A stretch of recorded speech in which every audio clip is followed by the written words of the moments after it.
back to Bookend Gaming. Yeah! I can't remember if it's Tuesday or Friday. I think it's Friday, right? Friday. No. Friday Tuesday. You're right. Tuesday. Wait. No, we started Friday. We switched it up. We did a Friday. This and is then as a Tuesday. This is and then the it was a fifth Friday recording and a of our Tuesday. session, correct? So Friday. No, it's the fourth one. I don't know what day it is. Who cares? It's Wednesday. It's Tuesday. I'm like 80% sure it's Tuesday, I believe. Okay. So happy Otaku Tuesday, or just cover that with Fab Sauce Friday. Right. There you go. Use that audio to cover it. Yes. Just say them both and then whatever. Yeah. Anyways. We'll just record 2 sessions. 2 entire sessions. So it seems like we're getting to near the end. Yeah. Or at least to like a huge Act 3. Oh shit. Right. We're finally getting to the question, it seems like. Yeah. The choice, I mean. Yeah, I know what you meant. Yeah, the thing. The thing. Thing that's going to happen that I know what the thing is. Here's the thing about what I know, because I've revealed that I know. Yeah. The only thing that was spoiled for me was the choice itself. Right. I don't even know. But that's pretty spoilerific. Yeah, and trust me, it is. When you see it, you'll know. You'll be like, "Oh, that sucks." But I don't even know what the other choice is. I only know what the correct choice is because someone commented and said, "Oh, if you do this route, make sure you choose this." Yeah. Well, whatever. So, it's fine. It really, even knowing it, I'm like, I have no idea how. I don't. There's zero context, so it's not really. I'm honestly just confused. But if we get to that choice, you'll see why. Okay. But let's. Well, I hope her uncle doesn't speak anymore. I mean, yeah. No, it's fine. It's a good voice, though. You should use it more often. Yeah. Just destroy your voice. My dreams are always the same. Fucking lame. But not today. I finally got to the sex part. Freaking Frank the Bunny. Today I dreamed of a girl in a small, dim room, weeping and wailing. I was playing Left 4 Dead. When I squinted my eyes against the darkness, I realized that the girl cowering on the floor was Sachi. What a twist. Sachi, but not the Sachi I know. Her legs were locked in thick chains, binding her to a massive ball of iron. She couldn't stand, couldn't even drag herself along the rough floor. Even so, she struggled and squirmed, desperately trying to escape the heavy fetters biting into her flesh. But no matter how hard she tried, the cold iron wouldn't yield. Every twist and turn only brought more anguish. In the end, she stopped trying. What are you, a soothsayer? Sachi was sealed in that gloomy prison with no chance of escape, and I was powerless to help her. I could only watch her, exhausted and hopeless, slowly wasting away. Oddly enough, I'm freed from that despairing nightmare by the same thing that announced its arrival, the sound of Sachi's screaming. Jesus. No! Ah, Jesus Christ! What the fuck? I'm trying to have my sex dream! The ear-splitting shriek jolts me awake, adrenaline coursing through my veins. What is this? Why did this happen? Yeah, she's seeing the wreck every time she sleeps. Uh-huh. Twisting to my side, I immediately understand that the final scream was all too real. No. Sachi's curled up in a tight ball under the blanket, clutching at her arms as if to embrace herself. Her clenched teeth audibly chatter against each other. Hold on! This is... fucked up. Sachi. It doesn't take long for me to realize the abnormality of the situation. Sachi admitted that she's been having nightmares lately, and I knew they were leaving her dispirited and exhausted. As of yesterday, the situation didn't seem like an outright emergency, but these symptoms are all too clearly something else entirely. She's experiencing pain and terror well beyond what a mere bad dream can offer. Sachi's eyes are wide open, tears streaming relentlessly down her cheeks, a contorted grimace frozen on her face. It's the expression of a human being forcibly shown a gruesome memory they'd like nothing more than to forget. Can you guys quiet down in there? I'm trying to masturbate. I'm sorry. I'm sorry. I understand. Even as these alarming thoughts run through my head, Sachi continues to grind out apologies like a broken wind-up toy. Damn! That'll help. I don't know exactly what she's seeing right now or what triggered her to suddenly enter this state. But whatever the answer to those questions may be, I can't allow this to continue even a second longer. Sachi, stop it! Hit her with the truck. Seizing on that one firm conviction, I lift Sachi's body up off the bed. Jesus. Hey, Sachi, wake up.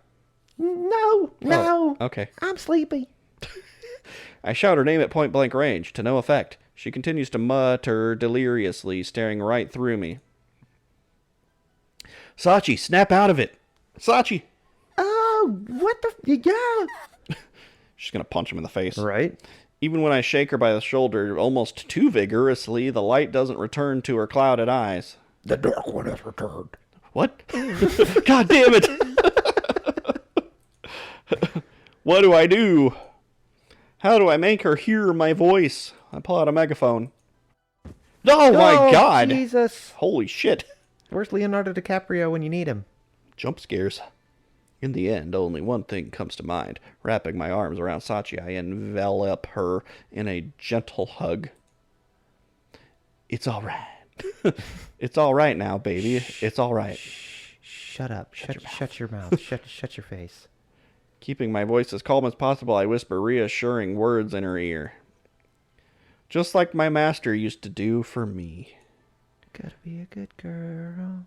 Using the simple warmth of my body, more than real words can ever be, I speak directly to Sachi's heart. Oh. It's cold in here. In time, Sachi's previously frantic breathing begins to slow, and the violent trembling of her body gradually subsides. I'm sad now. You can. Hey, she has life in her eyes again. Yay. Whew. Jesus. Finally regaining her consciousness, Sachi looks up at me with the eyes of a disoriented child. You all right, Sachi? Yeah, I'm fine. What do you ask? All right. Yeah. You were having a nightmare until a second ago. A pretty terrible one. Then I suppose that dream really has come back. That dream? I've always wanted to sing on Broadway. I have a dream where I'm rejected. And I have to do off-Broadway. No! Community theater. What the fuck is Shakespeare in the Park? No, it's nothing. It seems I made quite the spectacle of myself. Haven't I, Yukun? I doubt I'll ever live this down. I'm such a silly poop. Silly poop, you say? She's not even having nightmares. She's just a screamer in her sleep. Yeah, she just has night terrors. Yeah. When I try to prod the conversation forward, Sachi avoids the subject with a forced attempt at humor. What even is that? What show is that? What? I feel like there's some show where it's like they have to like sleep in a bed together. It's like I'll have you. I've just got to warn you. I do have night terrors, and then it like cuts to the middle of the night, and it's the guy's like like screaming in his face. I feel like it's some comedy where like the one having night terrors is like a big fat dude. All right. Someone will know. Someone Yeah. has to know what I'm talking about. For the moment, I think I'll go wash my face. Can I come with? Hold it, Sachi. Well, I have to get water before I hold my face. My face? I reach out and catch Sachi's arm as she tries to flee. You're hurting me. Oh. What's torturing you like this? Well, right now, you. My dirty face. Torturing. You're being rather dramatic. I just had another slightly scary dream, that's all. The girl's doing her best to put up a tough front, but she's still too visibly shaken for it to be halfway convincing. That's a lie.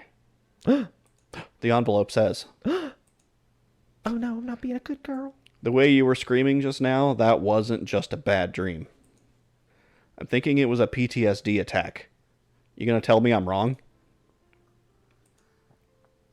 It seems I can't hide anything from Yukun after all. Mumbling resigned words in a wry tone of voice, Sachi turns back to face me, then slowly lowers herself to a sitting position on my bed. In other words, I was on the money, cha-ching. Fuck yeah, I'm the coolest. Yes, my primary symptoms are vivid flashbacks of the traumatic moment, technically known as involuntary recurrent memories. Or ERMs. Oh, I thought you said Herms for a second. Or so the doctor told me after my first examination. Didn't you read it in my file? I see. This is one of those times where being right isn't particularly pleasant. That's not a thing. I'd been so damn pleased with myself for saving Sachi. Self-centered as it may be, that feels like this some cosmic slap to the face. Like someone is telling me, you haven't saved anyone yet. I'm inevitable. There's a sharp, bitter stab of pain somewhere deep in my chest. I'm sorry. I lied to you, Yukun. No, you don't need to apologize for that. I understand that she couldn't bring herself to volunteer the truth out of concern for me. To criticize her for that, you'd have to be an oblivious asshole or a genuine sadist. And I'm neither of those. But I do want to know what's making you suffer like this. I just told you it's PTSD. It's yeah. It's didn't you listen? I got the erms. And erms don't go with herms. I'm sorry, we have to break up. I got a tape Stopping in mid-sentence, Sachi lightly bites her lower lip. I'm telling you this in earnest. From the expression on her face, just thinking about it must be enough to send some painful images flashing through her head. Yukun, you know about the accident that occurred on my birthday, yes? Yeah, we've talked about it like 20 times. I know what they wrote on the reports, at least. Not much more. Well, my dad's body fell in such a way that it looked like he was flipping me off. You know, like when you hit someone weird in Skyrim and they, like, fall to the floor and ragdoll fashion? You know in Family Guy when Peter Griffin falls to the ground and he's all crumpled? It kind of looked like that, but a lot more red. It wasn't as funny, though. I mean, it was a little funny. From what I read, a drunk driver ran a red light on the road outside the park where the two of us used to play, hitting your parents at full speed. Yes. Dad was struck head-on and died instantly, and Mom... Survived but fell into persistent vegetative state? Haha, I nailed it. I mean, I'll just let you tell a fucking story then, I guess. She's still hospitalized to this day. Who's paying for that? Yes, you're quite correct. I guess it's not America. Right. Are you telling me you've been reliving the precise moment you witnessed that accident over and over? Who would have guessed? I believe so, yes. The disgusting smell of burning rubber, the sound of the engine idling indefinitely, all the sensations returned to me perfectly. Vivid clarity. With perfect vivid clarity, sorry. The driver threw me this weird Tamagotchi and I didn't understand it. Like, here you go, kid, this'll make up for it. Here's your new parents, he said. But what I'm truly afraid of is a single word. Herm. No! A word? Bird. Yes. Bird is the word. My mother was still conscious immediately after the truck hit her. Her body could no longer move properly, but by sheer force of will, she crawled her way forward, raising her face from the pavement. Kind of stuck to it, too. The word is why. Yeah, as I stood there, utterly frozen with fear, Mom spoke to me. Sachi, why? Her favorite song was YMCA. She just wanted to sing it one more time. Those words shocked me to the core. Why didn't you stay at home with us? Why weren't you a truly good girl? There's a song and everything. Now look at what you've done. It's all your fault we ended up like this, you know? You know? What do you want me to? It felt as though that was what she meant to say.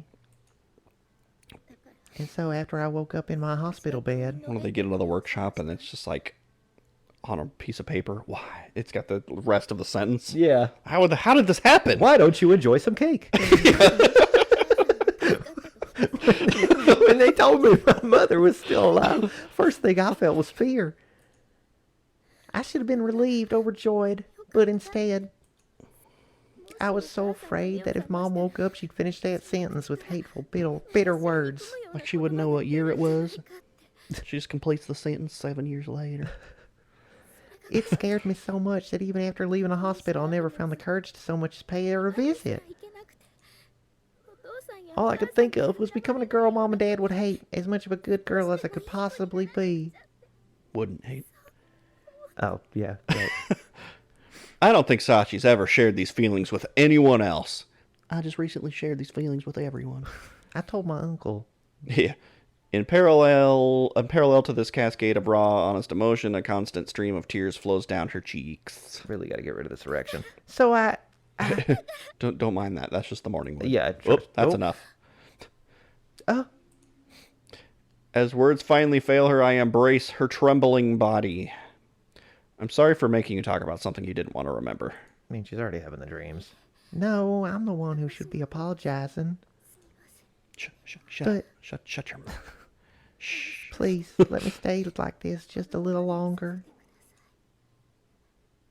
We hugged until... Wow, Jesus. I'm better now. Thank Yay! you. I'm all right now. Sweet. We healed her.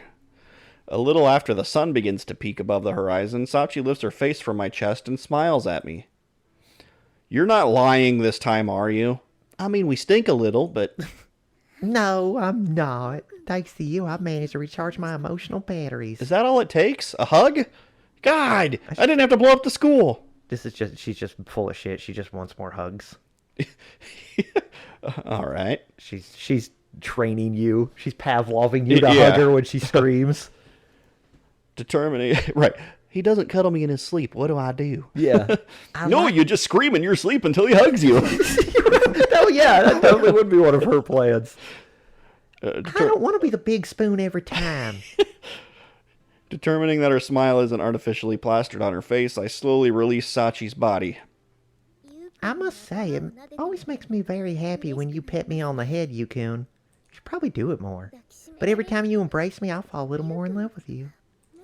What if you did both at the same time? Oh my God. The scales have fallen from my eyes. What does it even mean? This blatant attempt at flattery isn't going to earn you any head patting. Well, why just do it because I'm cute? Look at me. What if I do this? What if I do this and look up at you? Ooh. Well, that's extremely regrettable. Or what if I do like a big stretch and I'm just like right in your face? Oh, damn it. It's fine. It's like impossible to resist. I wish to state for the record that my statement is no mere flattery. It's the absolute unvarnished truth. That a fact? Yes. I don't know why I said it that way. Feeling the warmth of the person you love is a comfortable, calming thing, enough to make you want to forget all the rest. So I did. That said, I can't just let the discussion from before drop. I hesitate awkwardly, unsure how to proceed, but after a moment of silence, Sachi resolves my dilemma by speaking first. What's that key on your desk? Oh, That dream must be my punishment. punishment? I did destroy 2 schools. Yes. As I mentioned the other day, Mom and Dad had been cold to me ever since their work grew busy. But on the day of that accident, they were so affectionate, it was as if none of that had ever happened. Affectionate, huh? You really are just a fucking parrot, aren't you? They must have been on ecstasy. Yes. When I woke up that morning, I noticed that I couldn't hear the machines running in the workshop next door like they always were. That's what they're going to go there and the machines will just be gone. Like they had stopped working. Curious, I poked my head into the living room. Mom and Dad were sitting side by side at the table waiting for me. Yeah, like maybe they like sold all their stuff, like they were. Yeah, they were done, retired. I don't know. They told me that they wanted to celebrate my birthday together, just as we used to, but there were signed divorce papers sitting on the table. For a moment, I was simply dumbfounded. How are we going to do 2 birthdays? Why were 2 of them being so nice to me all of a sudden? Was this a dream, perhaps? But soon enough, I realized it had to be reality, because there was no trucks hitting people. And at that point, I grew very angry. There was no trucks hitting people. So you know it's reality. Why now? They'd ignored me for so long, no matter how hard I tried. Did they really think showing a little affection on my birthday would make up for that? They'd have to get me a lot of bionicles. Such thought quickly filled my head, and I burst out of the house. Oh yeah, I really liked bionicles back then. I forgot to mention that that's what it's going to be. Room full of bionicle. It's just a giant bionicle, yeah. Oh my god. And it works. Yeah. And its name is Y. Right, it's like a mech suit. Yeah, Bionicle Y. And I ran until I reached the park where I'd promised to wait for you, Yukun. Who's Yu? Yu-Kun. As the day grew into evening and I didn't return, my parents must have grown worried. It's weird that they didn't come after me sooner. They came looking for me, and so... I see. That explains how Sachi convinced herself the accident was her fault. No matter how deeply I regret my actions, no matter how hard I try to be a good girl, I can never undo what happened on that day. The reality of that accident won't just disappear. Nor the fact that my own unspeakable childishness made it happen. Had I simply listened to my parents that morning, that tragedy couldn't possibly have taken place. Trucks never crash into buildings. Therefore, Mom and Dad must surely bear a grudge against me as the cause of their awful misfortune. Truck? Oh, no, the trucks are here. I don't know if the mic picked that up or not. No.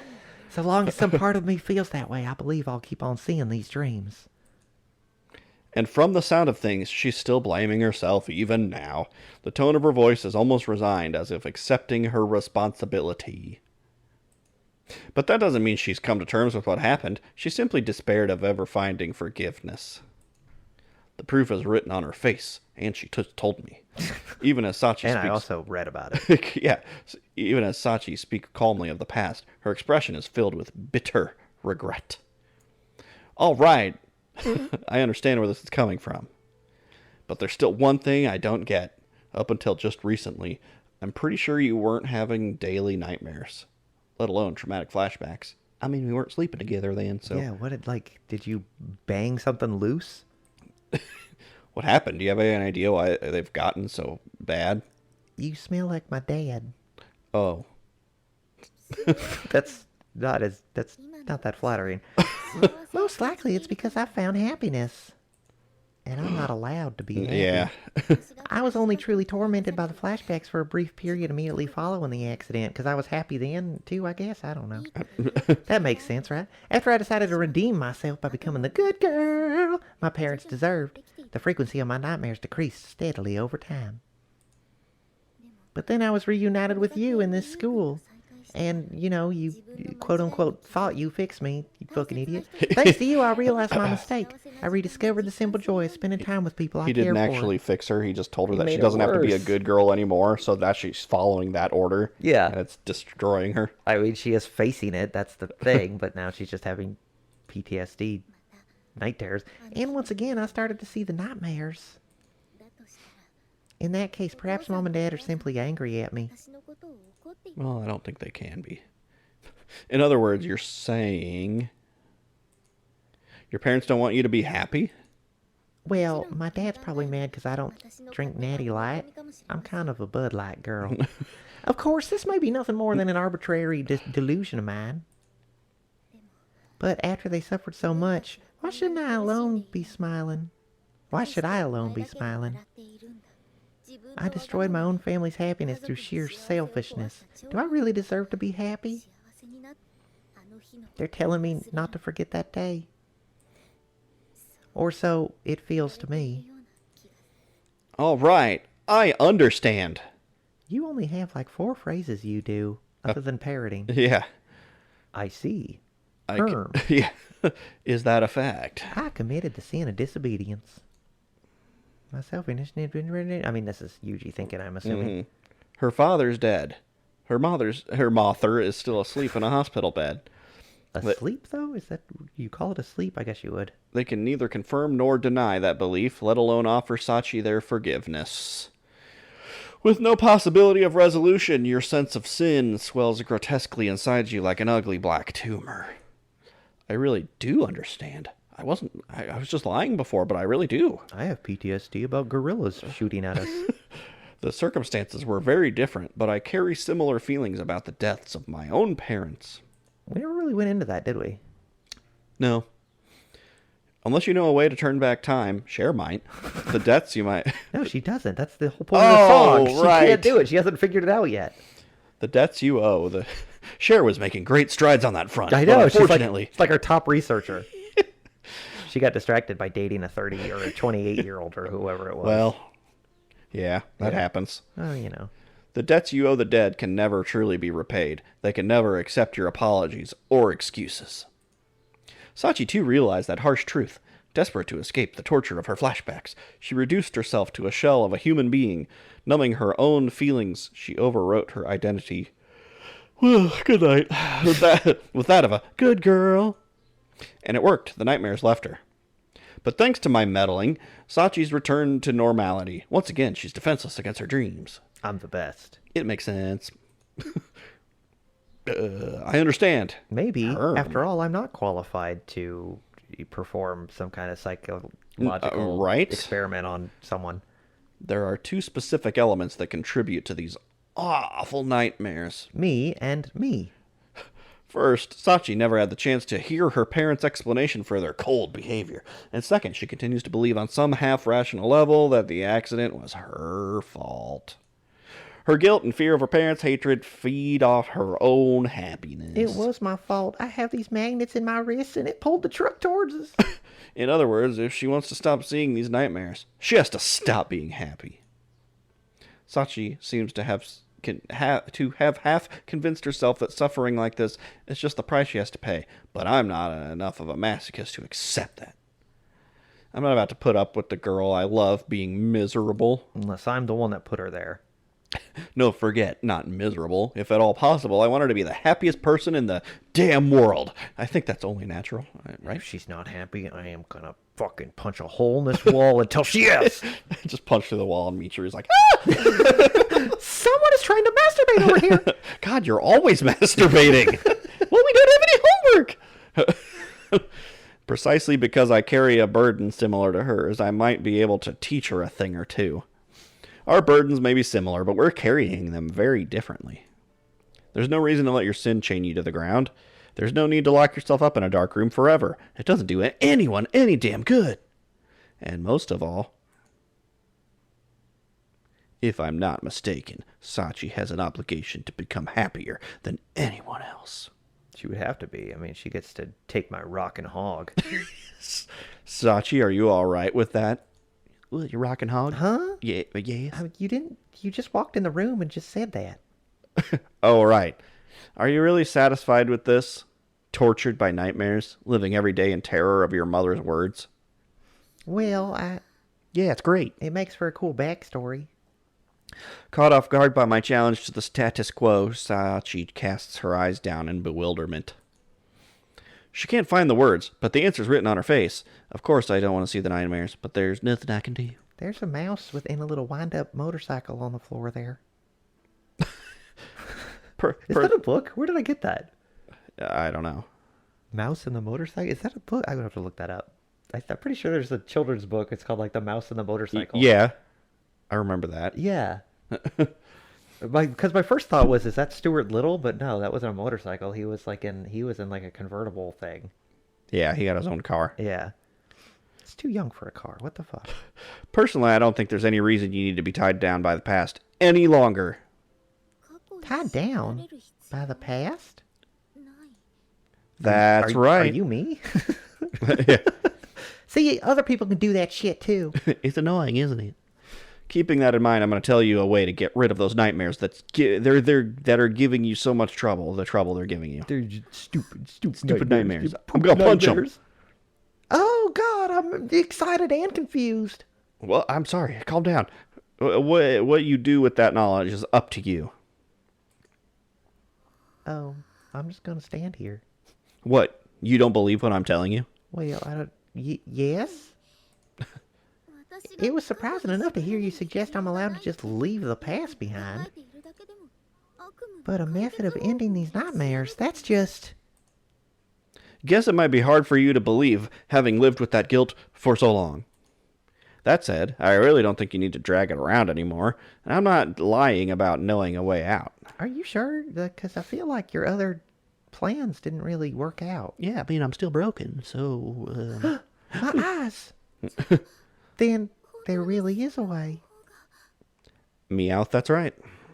There's only one thing for you to do about these nightmares. Stop having them! Kill the source! I'll scare you and then you won't have them anymore. Or is that hiccups? Wait, you're gonna kill me? My brain? Yeah, we're gonna lobotomize you. Oh. Oh God, we're at her house. What? No, why? Ah. Oh. Ooh, ooh, ooh. Hang on, sorry. I had a feeling she was going to take over when it went that way, so I got a drink real quick. To end my persistent nightmares, I need only kill the source. 5 days after Yukun spoke those words to me, I've arrived in the town where I spent the earliest years of my life. I'm going to burn down my house. I'm here to pay a visit to my mother, sleeping even now in the local hospital. In this, as in so many other things, I was guided by Yukun's advice. He didn't come with me, I guess. What the fuck? Are we going to, like, have to choose whether to pull the plug on her mother? I'm not going to say anything. There's only one thing for you to do about these nightmares. We just had this. We literally just said this. Well, this is a new episode, okay? Obviously. It's not. I mean, of the game. Every time there's a transition, it pretends like it's the next episode. Yeah. That's why it always has like a little bit of a recap or like a. Sometimes when you're a guy, you eat cheese, and then by the end of the episode, he's eating cheese. He's eating cheese. Yes. Yeah. It's like Actually, it's the Scrubs thing. It seems like they are. It's gonna delve further into the conversation. Oh. Keel. That's right. Meowth. Your sin won't be forgiven. It's just not possible. So if you want to free yourself from this guilt, you've got no choice but to eliminate its source. Oh. The source of my guilt. Are you telling me to kill my own? That's up to you. This is a great idea. Huh? I'm telling you to kill. That's it. You've got plenty of options, and there's more than one answer here. I'm going to kill that little mouse on the motorcycle because I want it. I can't make that decision for you. You have to do this yourself. My knees are going to be really high up, but I'm going to try to ride it anyway. It'll be like those fat twins that are on those tiny little bikes. Presented with this new problem... You know the ones. Yeah, you know exactly the ones I'm talking about. I began with the serious consideration of the word kill. It's my favorite 30 Seconds to Mars song. Keel haul. And interpreting it literally, he was telling me to deprive someone of their life, to cause death. From there, I could only find two plausible answers. The first, as had immediately occurred to me, was to kill my mother. The second was to kill myself, to end my own life. Oh, this is fun. But even now, I'm not confident that I correctly identified the options of which Yukun spoke. Maybe I should think about this a little longer. Nah. True, killing my mother might put an end to my fear of her final question. I don't think so. And if I die, I'll no longer even be capable of suffering or feeling guilt. That's healthy. That's a good thing to think about. But fundamentally, I can't help feeling that the act of killing itself is a very extreme way of approaching these problems. Killing my mother would make me a criminal. I wouldn't want to be a criminal that blows up buildings. And killing myself would mean leaving this world behind. I just started having sex, and I really like it. In either case, of course, I could no longer be with Yukun. If these were the answers he wanted me to find, is this his weird way of breaking up with me?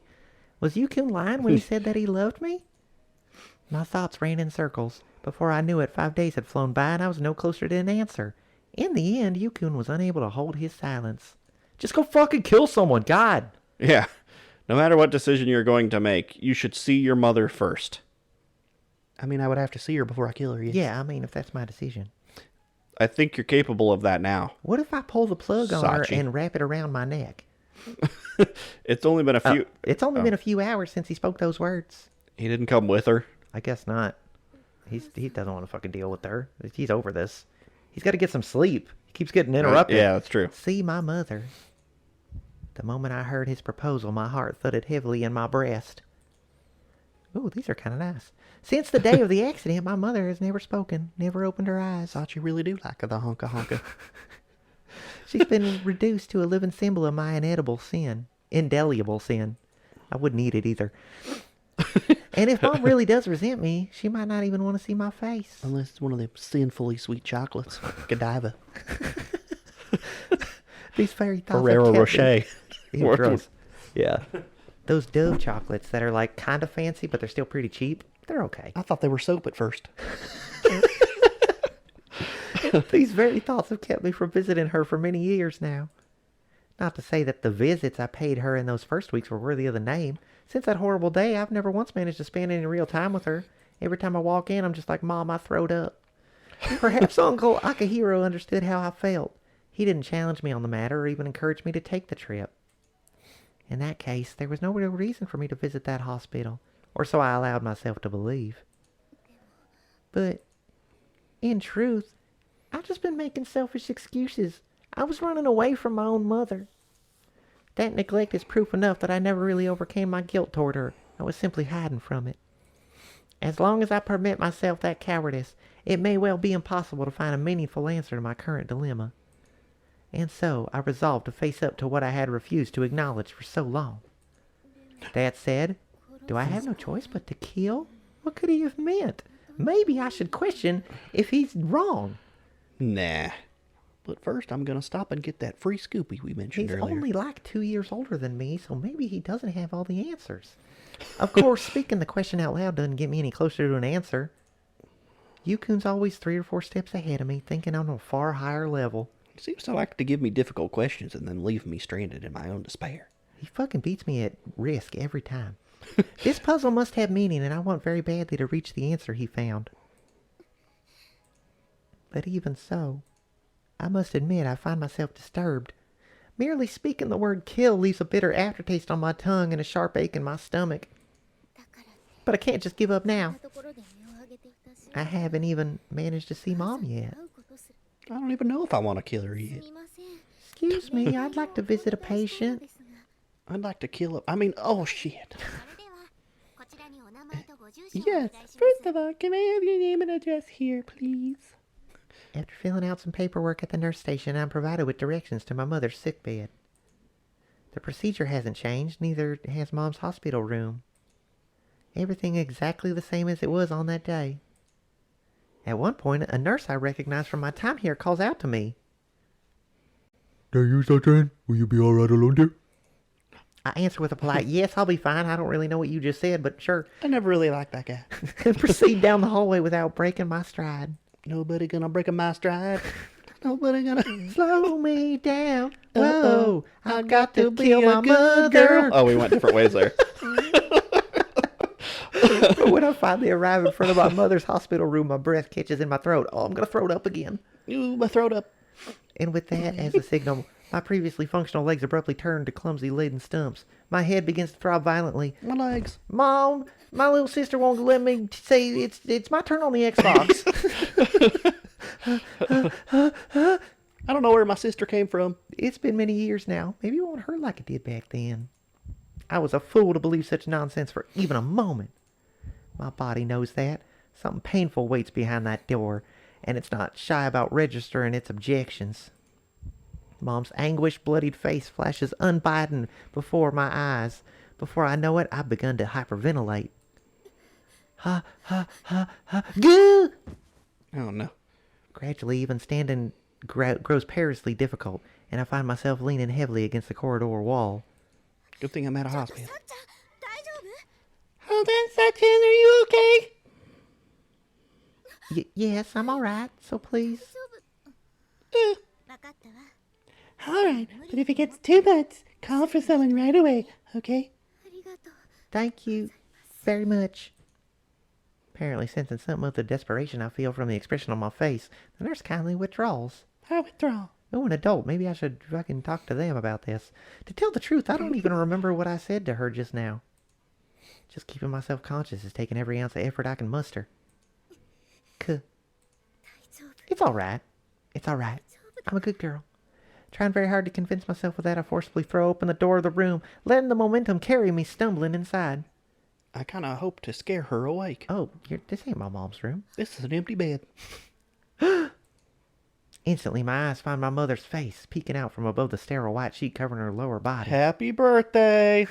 Surprise! You're on candid camera. But the person sleeping in that bed is utterly unlike the mom who remains so clearly in my memories, all fucked up by a truck. Her cheeks are thin to the point of emaciation. The color of her skin is as pale and waxy as that of a corpse. Oh, and I'm instantly transported to the 1930s. And yet seeing her transform like this brings back with astonishing clarity that awful moment when I was first guided into the intensive care unit. The first time I saw what had become of her. Good thing my boyfriend didn't come here with me to help. Yeah, that would have been nice. She lay there in a nest of unfamiliar machines. A huge oxygen mask covering her mouth. Her body was pierced with IV needles. Medical tubing connecting her to strange electronic equipment. And even as the machines hissed and clicked around her, my mother simply lay there so still it seemed she'd been transformed to stone. When I saw her there, I remembered feeling the same way I do now. She isn't the mom I knew anymore, and she never will be again. Stupid bitch. Ugh! Oh, Jesus. I awakened several hours later. The words echo forcefully through my head as though someone's drilled a hole in my skull and whispered them directly into my brain. Cold sweat seeps from my forehead. My stomach begins to contract spasmodically. That's a weird word. With an ominous creak and growl. I probably should have had a Nutri-Grain bar before I came here. There's a familiar sensation of warmth draining steadily from my body. It's the same chill that usually accompanies the onset of my flashbacks. Tears roll in neat lines down my face, so cold I expect them to freeze against my cheeks. Oh, my mascara! Oh. It's fortunate that I didn't eat anything before this trip. Should have had a V8. Should stop for that Scoopy. Right? Had I chosen to stop for lunch, I'd likely be vomiting it up right now. The hospital staff tends to frown on that. That was the usual conclusion of my visits. In the old days, I would empty my stomach, a nurse would come running up, and that would be that. That's how you summon a nurse. You just gotta puke. And they got so mad that they stopped letting me see my psychiatrist. But today is different. Today, no one ushered me in here. I came here on my own free will, resolved to face this. Yukun told me I should see my mother. That advice was an implicit affirmation of his trust in me. He believes I'm capable of this visit. I was not. I can't give up now. It's simply not an option. I've come this far to put an end to my nightmares. I won't allow myself to turn back.